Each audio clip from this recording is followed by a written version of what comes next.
ውድ ቻናላችን ቤተሰቦች እንኳን ወደ ቻናላችን በደህና መጣችሁ። አሁንም ሊቨርፑልን በተመለከቱ ዘገባዎች ተመልሼ መጥቻለሁ። በሳት የምንመለከታቸው አያክሶች አሰልጣኝ አርነ ስሎት ላይ ፍላጎት እንዳላቸው እየተዘገበ ይገኛል።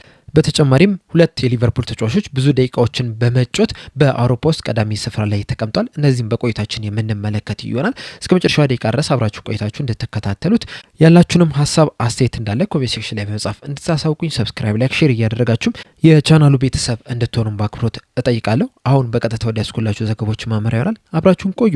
እንደሚታወቀው ሊቨርፑሎች የቆመ ኳስ አሰልጣኝ ለመቅጠር የተለያዩ አሰልጣኞችን እየተመለከቱ ነው የሚገኙት። በዚህ ዙሪያም አሰልጣኝ አርነ ስሎት በሰጡትም አስተያየት ለማጠናከር የተለያዩ ተጫዋቾችን መመልከታችን አይቀርም። እንደዚሁም ደግሞ የተለያዩ የአሰልጣኝ ስታፍ አባላቶችን መመልከታችን አይቀርም። እንደሚታወቀው ደግሞ ከጥቂት ወራቶች በፊት ከቆመ ኳስ አሰልጣኛችን ጋር መለያየታችን አይዘነጋምና እዛ ቦታ ላይ ለመቅጠር የተለያዩ አሰልጣኞችን እየተመለከተን እንገኛለን። ትክክለኛውንም አሰልጣኝ ስናገኝም የምንቀጥር ይሆናል የሚል አስተያየትን ሰጥቷል። እንደሚታወቀው ከዚህ ቀደምም ሊቨርፑሎች አሰልጣኝ አርነ ስሎትን በአሰልጣኝነት ስራው ሲቀጥሩት ከሱ ጋር አንድ ላይ የቆመ ኳስ አሰልጣኝ ለመቅጠር ፍላጎት ነበራቸው። በተለይ ደግሞ አሰልጣኝ አርነ ስሎት ጋር አብሮ በመስራት የሚታወቀው ኢቴን ሬጅን የተባለው የቆመ ኳስ አሰልጣኝ ለመቅጠር ጥረት አድርገው ነበረ። ነገር ግን ደግሞ በእንግሊዝ ውስጥ የስራ ፈቃድ ባለማግኘቱ ምክንያት ያ የቅጥር ሂደት ሳይሳካ ቀርቷል። ነገር ግን ከጥቂት ቀናቶች በፊት በወጡት መረጃዎች መሰረት ከሆነ ሊቨርፑሎች አሁንም ድረስ ይህንን አሰልጣኝ በቅርበት እየተከታተሉት እንደሆነ ነው እየተነገረ የሚገኘው።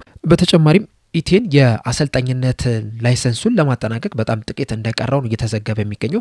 ያንን ላይሰንስ ሲያገኝ ደግሞ ወደ እንግሊዝ ሄዶ የስራ ፍቃድ የማግኘት እድሉ ከፍተኛ እንደሆነም ነው እየተነገረ የሚገኘውና ምናልባትም በዛ ምክንያት ሊቨርፑሎች ይህንን የቆመ ኳስ አሰልጣኝ ለመቅጠር እንቅስቃሴ ሊያደርጉ ይችላሉ እየተባለ ይገኛል። በዚህም አሰልጣኝ ዙሪያ ላይ የቀድሞ የማንቸስተር ዩናይትድ እንደዚሁም የአርሰናል ተጫዋች ሆነው ሩበን ቫን ፐርሲም የሰጠው አስተያየት አለ። በሰጠውም አስተያየት የኢቴንን የስራ ቆይታ እኔ ልወስነው አልችልም፣ እሱ እና ክለቡ ናቸው ሊወስኑ የሚችሉት። ነገር ግን ደግሞ በኢቴን ዙሪያ ያለህን ሀሳብ ንገረኝ ካላችሁኝ ግን ኢቴን በጣም አስደናቂ የሚባል ሰው ነው። እንደዚሁም ደግሞ ሚናውንም በአግባቡ የሚወጣ በጣም ፕሮፌሽናል የሆነ ሰው ነውና ከሱ ጋር በመስራቴ በጣም ደስ ይለኛል የሚል አስተያየቱን ሰጥቷል።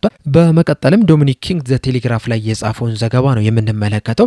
እንደ ዶሚኒክ ኪንግ ዘገባ ከሆነ ሊቨርፑሎች ሂጎ ኤኪቲኬን ለመተካት ምንም አይነት ሀሳብ የላቸውም እያለን ይገኛል። ሂጎ ኤኪቲኬ ሊቨርፑል በሻምፒየንስ ሊጉ ከፒኤስጂ ጋር ባደረጉት ጨዋታ ላይ ነበረ ጉዳት አጋጥሞት ተቀይሮ ሊወጣ የቻለው። በዛ ጉዳትም ምክንያትም እስከ 1 ዓመት ድረስ ከሜዳ ሊርቅ እንደሚችል ነው እየተዘገበ የሚገኙና በዚህ ምክንያትም በጣም ብዙ የሚባሉ ጨዋታዎችን ለሊቨርፑል የማይጫወት ይሆናልና ሊቨርፑሎች ምናልባትም የሂጎ ኤኪቲኬን መጎዳት ተመልክተው የተለያዩ ተጫዋቾችን ወደ ክለቡ ሊያመጡ ይችላሉ። በተለይ ደግሞ በዋነኝነት በውሰት ውል ተጫዋቾችን ሊያመጡ ይችላሉ የሚባል ነገሮችን ስንሰማ ነበረ። ነገር ግን አሁን ላይ ቴሌግራፍ ላይ ዶሚኒክ ኪንግ ይዙት በወጣው ዘገባ መሰረት ሊቨርፑሎች ሂጎ ኤኪቲኬን ለመተካት ምንም አይነት ሀሳብ የላቸውም። እንደዚሁም ሂጎ ኤኪቲኬ ከጉዳቱ ሲመለስም ወደ ድሮ ብቃቱ ወደ ምርጥ ብቃቱ ለመመለስም ብዙ ጊዜ አይፈጅበትም ብለው ያምናሉ እያለን ይገኛል። በዛ ምክንያትም ምንም አይነት ተጫዋች በሱ ምትክ ለማምጣት ፍላጎት የላቸውም። ምናልባት በክንፍ ተጫዋቾቹ ያንን ቦታ ከቨር ለማድረግ ጥረት ሊያደርጉ የሚችልበትም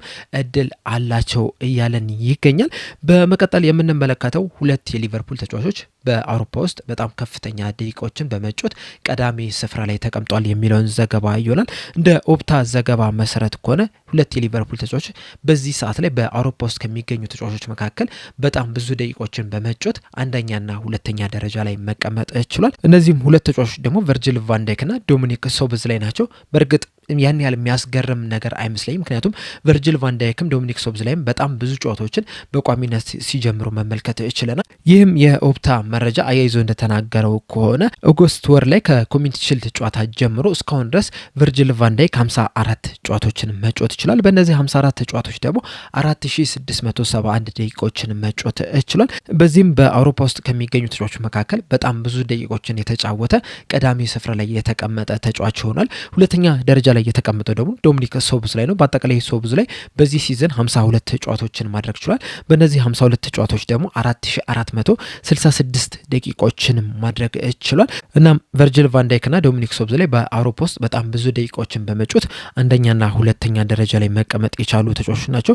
ሶስተኛ ደረጃ ላይ የተቀመጠው የፍራይበርግ ተጫዋች ሆኖ ኦጉስቲን የተባለው ተጫዋች ነው። ይህም ተጫዋች ደግሞ 4433 ደቂቃዎችን ነው መጫወት የቻለው። ቨርጂል ቫን ዳይክ እና ዶሚኒክ ሶቦስላይ ባለፈው ዓመት ሙሉ ሲዝኑን የሊቨርፑል ተጫዋቾች ከተጫወቱት ደቂቃ የበለጠ ገና ሲዝኑ ሳይጠናቀቅ በዚህ ሰዓት ላይ መጮት ችሏል። ባለፈው ሲዝን እንግዲህ ለሊቨርፑል በጣም ብዙ ደቂቃዎችን መጮት የቻለው መሐመድ ሳላህ ነው የነበረው። የተጫወታቸውም 4497 ደቂቃዎችን ነው የነበረው። ቨርጅል ቫን ዳይክ ገና ካሁኑ 3 ጨዋታዎች እየቀሩ ከመሐመድ ሳላህ የበለጠ ብዙ ደቂቃዎችን መጮት ችሏል። እንደዚሁም ዶሚኒክ ሶቦስላይም በቀጣይ 3 ጨዋታዎች 31 ደቂቃዎችን ብቻ መጮት የሚችል ከሆነ ካለፈው ሲዝን መሐመድ ሳላህ ከተጫወታቸው ደቂቃዎች እኩል መጮት ይችላል።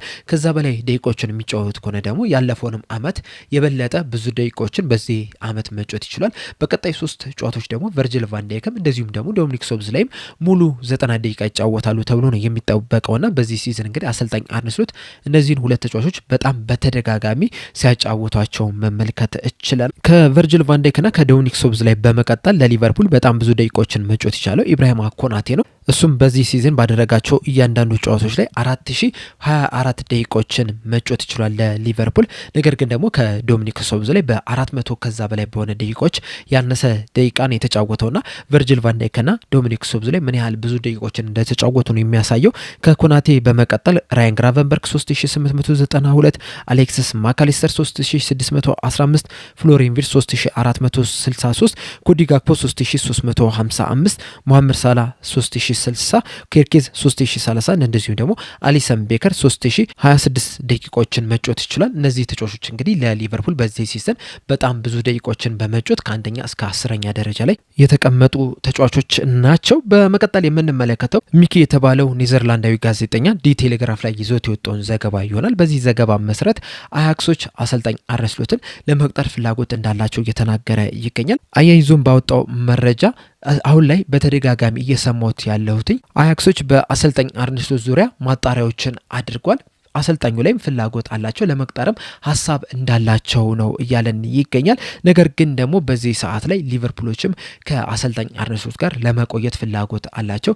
በዛው በሊቨርፑልም ይቆያል ተብሎ ነው የሚጠበቀው። ነገር ግን ደግሞ በክረምቱ ምንም ነገሮች ሊፈጠሩ ይችላሉ። ምናልባትም አሰልጣኝ አርነ ስሎት ከሊቨርፑል ስራቸው የሚሰናበቱ ከሆነ አያክሶች ይህንን አሰልጣኝ ለመቅጠር እንቅስቃሴ ሊያደርጉ የሚችሉበት እድል አለ። ነገር ግን አሁን ላይ እየሰማ ነው እንዳለው መረጃ ከሆነ አሰልጣኙ ከሊቨርፑል ስራቸው ይባረራሉ ተብሎ አይጠበቅም። እንደዚሁም ደግሞ አሰልጣኙም በራሳቸው በዚህ ሰዓት ባሉበት የአሰልጣኝነት ኬሪራቸው ላይ አያክስን ማሰልጠን አይፈልጉም ነው እየተባለ የሚገኘውና በዚህ ምክንያትም በቀጣይ የአያክስ አሰልጣኝ ይሆናሉ ተብሎ አይጠበቅም።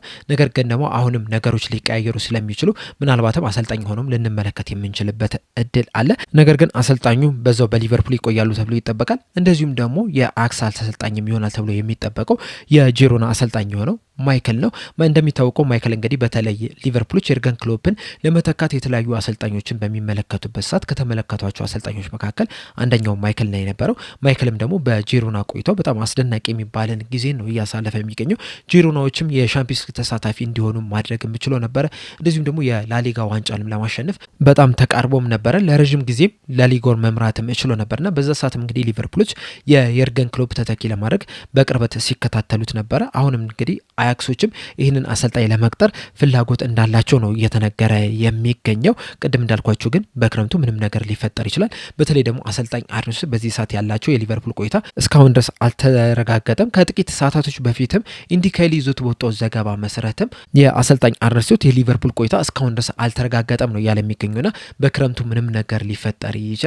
ምናልባት በዛው በሊቨርፑል ሊቆይ ይችላል፣ ወይም ደግሞ ሊቨርፑሎችም ከስራው ሊያሰናበቱት ይችላሉና ምንም ነገር ሊፈጠር ስለሚችል ይህንን ነገር በትኩረት መመልከት መቻል አለብን። በእናንተ ሀሳብ ግን አሰልጣኝ አርነ ስሎት በሊቨርፑል ስራው ይቆያል ብላችሁ ታስባላችሁ ወይስ በክረምቱ ከክለቡ ይሰናበታል ብላችሁ ትጠብቃላችሁ? ከተሰናበተስ ማን በቀጣይ የሊቨርፑል አሰልጣኝ ይሆናል ብላችሁ ታስባላችሁ? ሀሳብ አስተያየታችሁ እንዳለ ኮሜንት ሴክሽን ላይ በመጻፍ አሳውቁኝ። ለአሁን ግን እኔ እዚህ ላይ አበቃው። እስከ መጨረሻው ደቂቃ ድረስ ስለተከታተላችሁኝ ከልብ አመሰግናለሁ። በቀጣይ በሌላ እስከምንገናኝ ድረስ ግን ሰብስክራይብ፣ ላይክ፣ ሼር ማድረግ እንዳትረሱ። ቸር ያቆየን።